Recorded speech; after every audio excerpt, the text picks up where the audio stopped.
সামাজিক যোগাযোগ মাধ্যমে আয়নাঘরে সেই চেয়ার নিয়ে ব্যাপক আলোচনা চলছে। সেই ইলেকট্রিক চেয়ারে জনপ্রিয় ইসলামী আলোচক রফিকুল ইসলাম মাদানীকে বসানো হয়েছিল বলে তিনি নিজেই দাবি করেছেন। তবে যারা আয়নাঘর ঘুরে এসেছেন তারা বলছেন সেটিকে প্রথমে অনেকেই ইলেকট্রিক শক দেওয়ার চেয়ার ভেবে ভুল করেছেন। মূলত এটাতে হাত পা মাথায় বেঁধে জোরে ঘুরানো হতো। আর এই চেয়ার ইলেকট্রিক তার প্রমাণ, এর সঙ্গে লাগানো তারের লেস ছিল, তার কেটে ফেলার পরও কিছু অংশ রয়ে গেছে।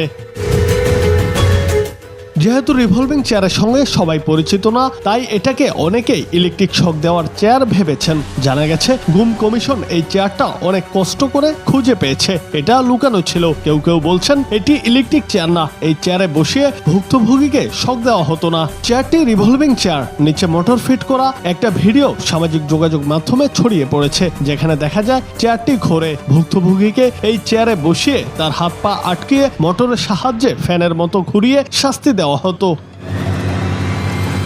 একটু খেয়াল করলে দেখা যায় চেয়ারের নিচে হুকের মতো আছে, এতে নাটবল্টুর সাহায্যে ফ্লোরে আটকে রাখা হতো। আয়নাঘর নামে পরিচিত গোপন বন্দিশালাগুলোর মধ্যে 3টি পরিদর্শন শেষে এগুলোকে ভয়াবহ ও অবিশ্বাস্য বলে বর্ণনা করেছেন অন্তর্বর্তী সরকারের প্রধান উপদেষ্টা অধ্যাপক ডক্টর মোহাম্মদ ইউনূস।